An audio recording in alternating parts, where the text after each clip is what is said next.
Good morning, students. Today we are going to discuss the topic ideal and non-ideal solutions. So, generally, let us take here the binary liquid-liquid solutions. That means both the solute and the solvent are liquid in state. That binary liquid and liquid solutions classified into two types. That is, we say one is ideal and another one is non-ideal solution.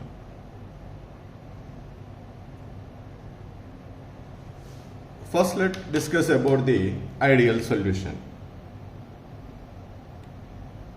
Ideal solution. What is ideal solution? So, it may be defined as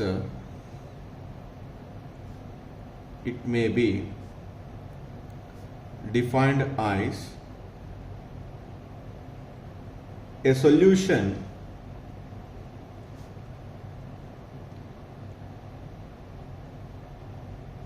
which obeys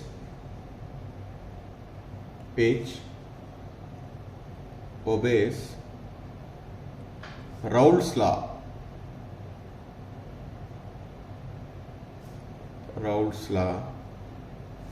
Exactly over the entire range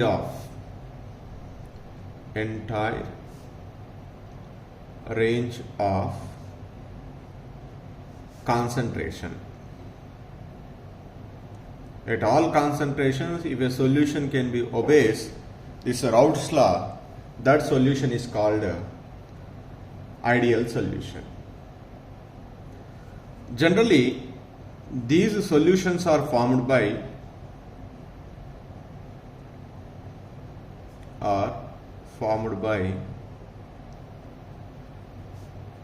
the components which are by mixing two components which are almost identical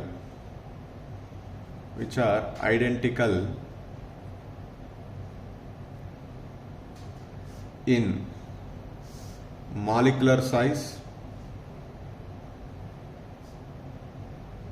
not exactly identical, almost similar in structure, which are identical, and have, this is very important, have almost identical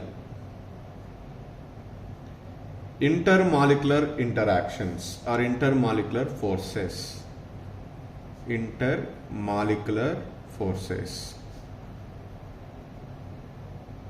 That they are identical in molecular size, in structure, and identical intermolecular forces.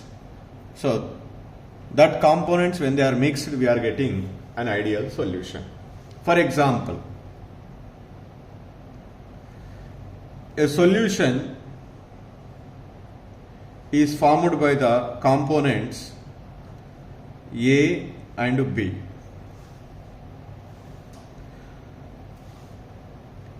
When A and B are mixed together, we get this solution. Say, in the first, I'll take the A type of components is mixed with B component, then we get solution AB. This is solution. So now A component, B component mixed together to form AB. This is a solution. Here, in between A and A, whatever the type of interactions are there, In between B and B also the same type of interactions. When these two are mixing together, A and B will be combined. In between A and B also the same kind of interactions are present. So that means here the intermolecular interactions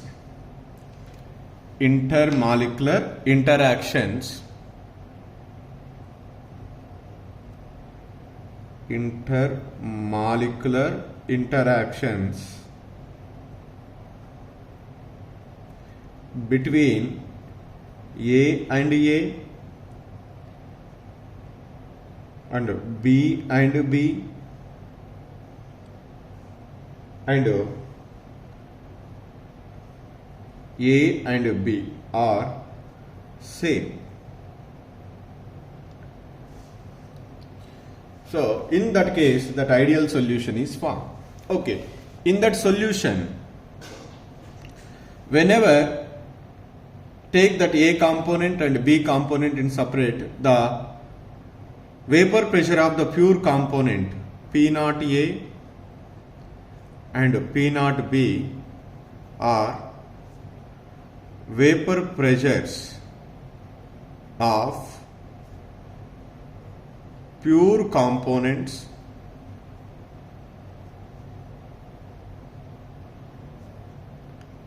A and B respectively.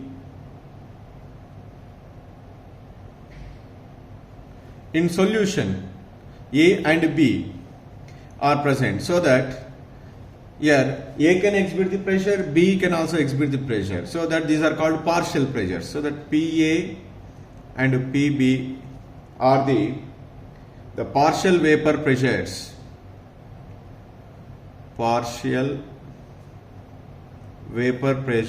of components in the solution of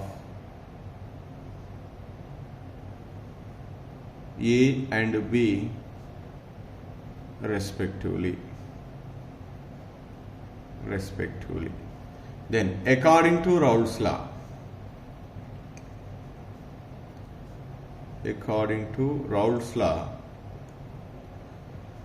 so it should be, must be obeyed. The partial vapor pressure of a component PA is equal P0 A into XA, PB is equal P0 B into XB. This must be equal. Then total pressure, that is P, total pressure is equal, what we write is PA plus PB, that is equal to P0 A into XA plus P0 B into XB. Now, like that, if you are getting as the calculated by the Raoult's law, we are getting the same value, then that solution is called ideal solution. That means that must be obey the Raoult's law. It is also having the following characteristics. That is, the another important characteristic of an ideal solution is heat change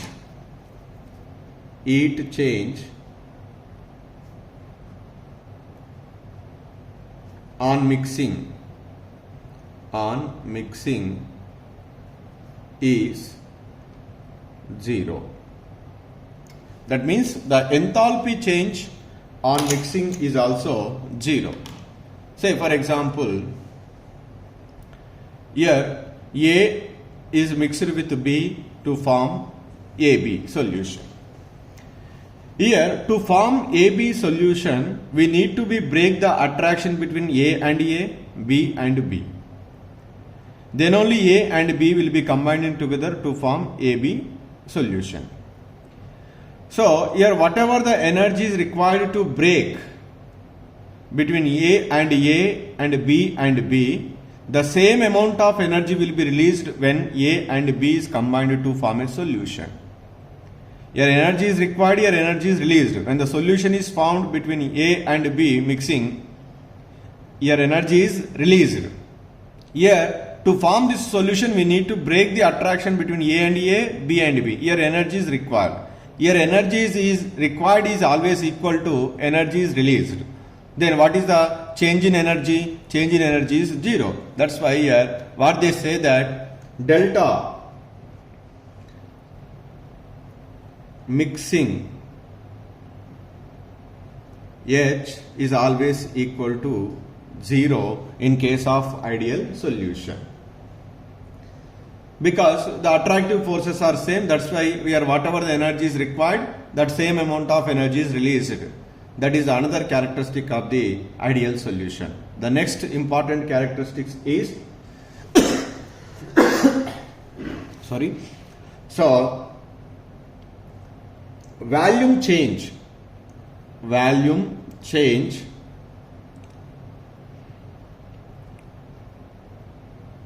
on mixing 0 because between A and A, B and B, whatever the kind of interactor forces are present, the same kind of intermolecular forces between A and B. So that's why because of the magnitude of the same intermolecular forces between between A and A, B and B and A and B, they are occupying the same volume. That means, for example, let us take this is 100 ml, it is 100 ml, let us take 100 ml is mixing together to form 200 ml. So why it is not less than 200 ml or why it is not greater than 200 ml? Because here between A and A, B and B, whatever the type of intermolecular force is there, the same kind of intermolecular force is present between A and B also. Because of the same intermolecular forces, A and A, okay, whatever the volume is occupied, the same volume is occupied by A and B. Whatever the volume is occupied by B and B, the same volume is occupied by A and B. That's why whenever we are mixing 100, then we get 200. We never get less than 200 or greater than 200. So that's why what is the change in volume? 200 minus 100, 100. So that is again 0. That's why the change in volume is always equal to the 0. That is we write as delta mixing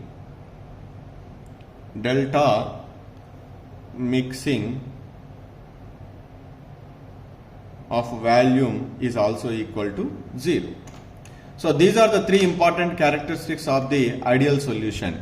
The solution which obeys the Raoult's law, there is no enthalpy change on mixing of the components to form the solution, so is 0. And if there is no change in the volume, so then that solution is called as an ideal solution. So generally no solution is behave as ideally exactly, but some of the components by mixing, so they can show the ideal behavior nearly, but not exactly, but nearly they can show the ideal behavior. There are certain examples are there. So that examples are, I'll give the examples: benzene plus toluene. Benzene plus toluene. Whenever these two are mixed, the change in enthalpy is almost equal to 0. The change in volume is also almost equal to 0, and they can obey the Raoult's law. That's why mixing of the two components benzene and toluene can be formed the ideal solution. The another example is N-hexane and N-heptane. So these are also can be formed the ideal solution nearly, but not exactly. The another example, bromoethane plus iodoethane. It is also can form the ideal solution. The another example is chlorobenzene plus bromobenzene. bromobenzene. It is also can shows the ideal behavior nearly, but when we are mixing any two components, no solution can behave ideally exactly. So some of the components by mixing they can form the solution. That solution can shows nearly the ideal behavior for that one. So these four are the examples. We need to be remember the points here. Only the three are very important. What is ideal solution? So what are the characteristics of ideal solution? The ideal solution is which obeys the Raoult's law at all the concentrations, and there is no enthalpy change on mixing of the components in the forming of a solution. There is no change in the volume in the formation of a solution. Then that solution is called as ideal solution. The characteristics are obeys the Raoult's law, delta H mixing is equal to 0, delta V mixing is equal to 0. No solution behaves 100% ideally, but some of the solutions can shows the ideal behavior nearly. So the second type of solution is that is non-ideal solution. It is opposite to the ideal solution. That means ideal solution is which obeys Raoult's law, but it does not obey the Raoult's law over entire range of concentration. So that's why the non-ideal solution is defined as the solution which do not obey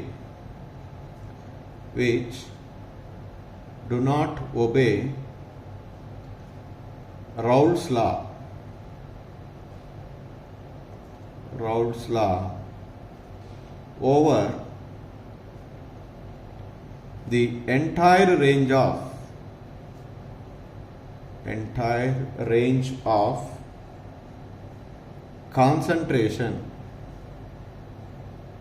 entire range of concentration are called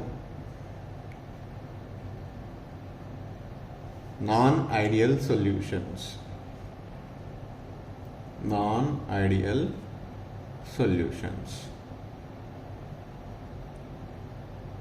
So they do not obey the Raoult's law means, what is that? What is Raoult's law? The partial pressure of a component. Say let us take the same type of a solution as we discussed in the Raoult's law is PA is equal to P naught A into XA, PB is equal to P naught B into XB. This is Raoult's law. But does it obey the Raoult's law? No.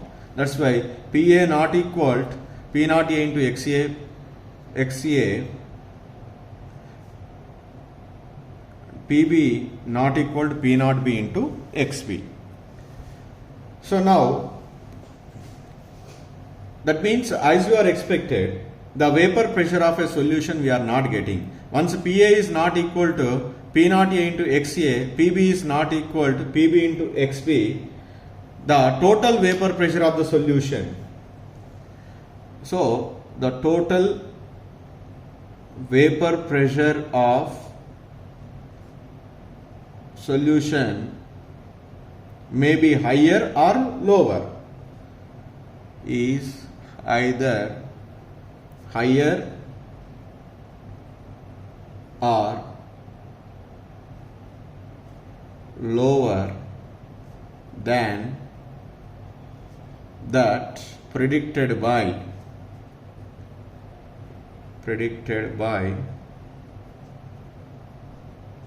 Raoult's law.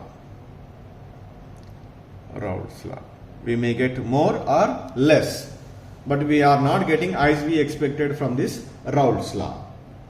And in the case of the non-ideal solutions, there is some noticeable change in energy and there is some noticeable change in the value when the two components are mixed.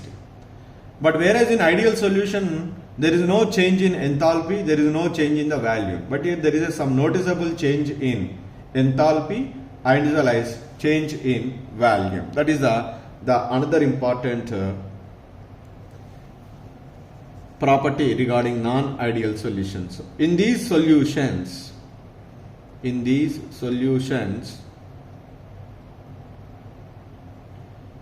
there is a noticeable, there is a noticeable change in volume and heat energy when the two components are mixed.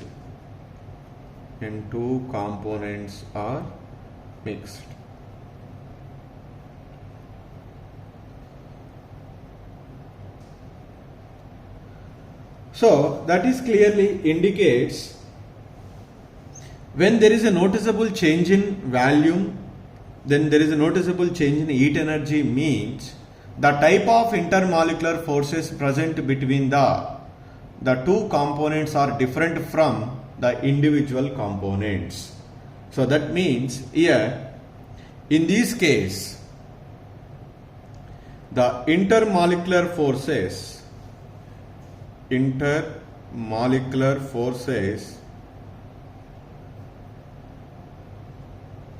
between A and A or B and B are different from A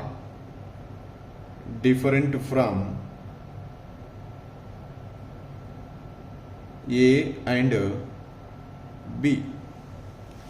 When the intermolecular forces are different from A and A or B and B to A to B, then the amount of energy is required to break the attraction between AA or BB is different from the energies released when A and B is combined.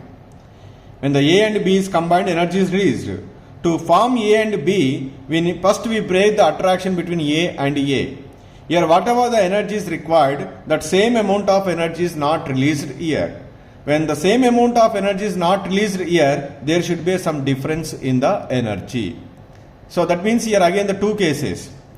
Here more energy is required, to break the attraction than here the energy is released. Or here less energy is required, so that energy is very less than the energy is released during A and B. And that means two cases here possible. Say for your understanding I say here A and A, B and B combining together form A and B. Say 2A and B. Here for example, to break this attraction, here 10 kilojoules of energy is needed. Then here some 30 kilojoules of energy is released. Here 30 kilojoules of energy is released. Here 20 and 10 and 10 kilojoules of energy is required. Then what is the change in energy? The change in energy is so 30 minus 20, that is 10. 30 minus 20, 10. This is the one case, and that means your enthalpy change is positive. So here 10 and 10 kilojoules of energy is required to break the attraction, and here just when A and B combining, only the 5 kilojoules of energy is released. Then what is that? 5 minus 20. Then what you get? Minus 15. That's why here the enthalpy changes may be positive or may be negative. This is just for our understanding. I say these numericals like this. This is regarding the enthalpy change. And that means the enthalpy change may be positive or negative because of the intermolecular forces are different from A or B to A and B. This is the one. The change in volume is also will be different. Suppose A and A is occupying the 10, so say 100 ml, B and B is also occupying the 100 ml. When A and B, each A and B is occupying the 100, then that is ideal solution. If it is 120 and 120, so each A and B is occupying 120 and 120, that is 240. Then what is the change in volume? 240 minus 200. that is 40 is the change in value. So here A and A is occupying the 100 ml, B and B is occupying the 100 ml. Here A and B, each A and B is occupying the 80 for example. So here 80 and 80, then 160. So 160 minus 200, what is the change in value is 40. Here why these are occupying the more, here why it is occupying the more volume than A or BB? The reason is here the type of interaction between A and B is weaker than A and A or B and B. When the weak interaction is present, it is occupying the more space. So that's why more volume is occupied. Suppose between A and B the strong interactions are present. That strong interactions, the interactions are stronger than A and B and B. When the strong interactions are present, they are come close to each other. They are occupying the less space. So that's why here what is happened when the less space is there, the less volume is there. That's why each A and B is 80. You are expected 100, but here 80 is occupied. So that's why there is some change in value. And that means because of the difference in the intermolecular forces, there is a change in enthalpy and there is a change in value. That's why simply the non-ideal solution is nothing but it does not obey Raoult's law, and the second one is delta mixing H is not equal to 0, and the third one is delta mixing of volume, that is change in volume, is also not equal to 0. So these are the three important characteristics of non-ideal solutions.